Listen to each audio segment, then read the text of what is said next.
Well, his premiership has been many things, but you couldn't say it wasn't memorable.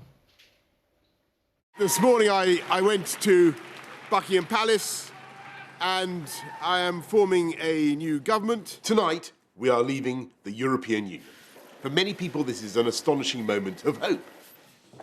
I was at a hospital the other night where I think there were actually a few coronavirus patients, and I shook hands with everybody, you'll be pleased to know. I must give the British people a very simple instruction. You must stay at home. Now, I'm just hearing at this moment that the Prime Minister has been taken into an intensive care unit. We've been asking for action, as you know, on coal, cars, cash and trees. Ukraine will win, and Britain will be by your side. All guidance was followed completely during number 10. I apologise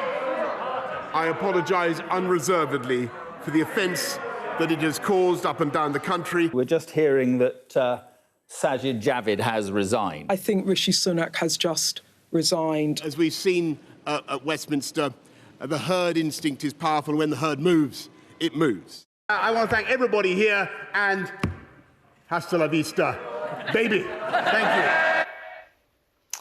Hasta la vista, baby. Well, one person who knows Boris Johnson better than most is Lord Lister, Eddie Lister, who's been by his side all the way back to when he was Mayor of London. And I think we can see a couple of photos of him. Here he is by Boris Johnson's side at the announcement of the winner of the Conservative Party leadership in 2019. He then became Mr Johnson's Chief Strategic Advisor and then Downing Street Chief of Staff. So if you want to know about Boris Johnson, he's the man you want to talk to. And here he is. Thank you very much for being with us today. You know, I've been looking forward to interviewing you because I feel like you perhaps know Boris Johnson better than anyone I've actually interviewed before on this programme. So, you know, when on Tuesday he travels to Balmoral to meet with the Queen, how do you think he's going to be feeling? Oh, very sad. I mean, this is a job he always wanted, and it was the pinnacle of his political career. And so he's going to be very sad that day. And he's also going to look back and he's going to, I am sure, just feel that, you know, what if, it's the old what if business. What if some things were done differently? Would it have ended up like this? It's hard to ever know, but it's not going to be a nice journey for him. You say kind of what if, and of course, as you say, this is a man who always wanted to be, you know, Prime Minister. I think he once talked about wanting to be world king when he was a child. Yes, I remember that. Do you feel that he'll be frustrated that he didn't even manage 3 years on the job? Oh yes, yes, of course. I mean, and I mean, he has been taken out of that role before his time, but I mean, I think it's naive to believe that the party or MPs were not going to go for him at various times. And so, to some extent, he's been on ice for a little bit of a while now, while he's dealt with some of these various issues. Do you think that his premiership will be seen as a success? I think in hindsight, yes, because I think he has achieved a lot. What specifically? Well, I think the first thing has to be, of course, that he defeated Jeremy Corbyn.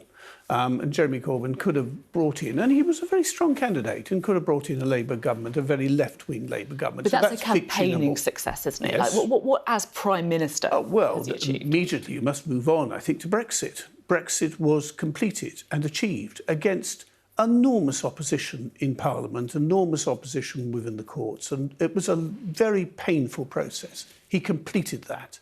He also was the Prime Minister over COVID, and undoubtedly, and perhaps we could talk about this, I don't know, it was his drive to get vaccines, which you have to credit him with that above anybody else. But that was a tough time. And then, of course, Ukraine. Without his commitment to Ukraine, I don't think America or Europe would have been as robust as they are. You know, on COVID, because obviously you were right there in the room where as many of those decisions were happening, you had a sort of ringside seat. Another person who did was Dominic Cummings, who has a very different take to you. He describes Boris Johnson as a shopping trolley, veering all over the place. In January, he said it was his duty to get rid of Boris Johnson as Prime Minister, saying it was sort of like fixing the drains. Has he got a point? No. I'm sorry, I don't think he has. And I'm very sorry that that Dominic felt he could no longer work for Boris. He was a very talented man, but I think he was just plain wrong on this. What you've got to remember with COVID is that right at the beginning, nobody knew anything. The advice was contradictory. Everybody was saying different things. There was a moment in time where it was the advisors were saying herd immunity was the answer, don't do anything. Then the next one was you've got to get vaccines, that's the essential one. Then it was don't wear masks, they don't work. Then it was wear masks. The advice coming in to him, and I could plenty of other examples, was always contradictory. So he had to make judgments. And you must remember, it nearly killed him. So he was very personal about it. He knew what it was like for people to have got to that point where they were intensive care. Did it shake him, that experience? Because you see the sort of bombastic side of Boris Johnson, you know, kind of shrugging it off, trying to get back to work, the puppy gate, trying to stop him from, you know, going down to refusing to isolate from number 10. Oh, that wasn't right. No. Yes, it did shake him. It did shake him. I always remember one conversation. And it was one of those many conversations done. I can't remember now whether it was done on a Zoom from within the building or it was done shouting through the door. But he went into a coughing fit and he said, "God, this is awful." That was, I think, the first time I realised that he was ill, really ill, because he's not somebody who reacts to illness at all. And that was the moment. So it did shake him, yes. I think there was a lot of anger, of course, as well, about the feeling that rules were stretched and in some cases broken in Downing Street when everyone else had to follow the rules. I mean, you were there at the time. Were you at any of those parties that were investigated? No, I wasn't. But then come Friday night, I wouldn't want to be around Downing Street. I wanted to go home. And to be absolutely fair, he wasn't either. I mean, a lot of this... he received a fine from the police. Yes, he did for a particular incident. Yes, he did. So that was the one where he, as a surprise, they brought him in a birthday cake just before the start of a meeting, and Rishi Sunak also got a fine for that as well. I always thought that was deeply unfair, actually, because he didn't set out to have a surprise birthday cake. That was actually just before I can't even remember now today what meeting that was. It was one I wasn't at, so I don't know. But no, what I was going to say was that most of the incidents of parties were not parties as you or I know them. They were people, some of the younger staff having a drink at the end of a Friday when they'd been there all week. Remember, nobody was at home. They were all in the building. There are these questions about integrity, which in the end led to Boris Johnson's downfall. You know, whether it was being fined by the police over Partygate, his handling of these allegations of sexual misconduct with Chris Pincher, frankly, his relationship with the truth as well. He's been investigated over whether he misled Parliament. Many people look at him and think this is not a man of integrity. I don't agree. He is... I've never known somebody quite as tough on this as him. He is a very, very straightforward individual. He would never knowingly break the law. That is not him. He genuinely, in those instances you talked about, a couple of them, and he's apologised for them, he did not believe he was breaking the law. He wouldn't have done it if he'd believed that. I mean, there have also been questions about your own conduct as well while we're in government. You were also director of Edward Lister Consultants, an advisor to the property group Delancey, non-executive director to Stanhope Holdings. Is that not a conflict of interest? Not really, no. They were all things... No. Firstly, they were all declared. I mean, let me be quite clear about that. And secondly, I was still doing a little bit of work there for myself, but it was nothing to do with any government work. It was all to do with very specific work for it. In fact, it was largely shut down while I was in Parliament. So no, I don't believe there was anything. And certainly it was all stuff that I declared. But if it's declared, does that not mean if you just declare it, then you can effectively just do what you want? Yeah, I suppose you could do it that way, but I didn't. I virtually did nothing while I was... So why do anything at all, then, if it was virtually nothing? Well, because when I went into Downing Street, I went in for a very short period of time. I was originally going in for 3 months.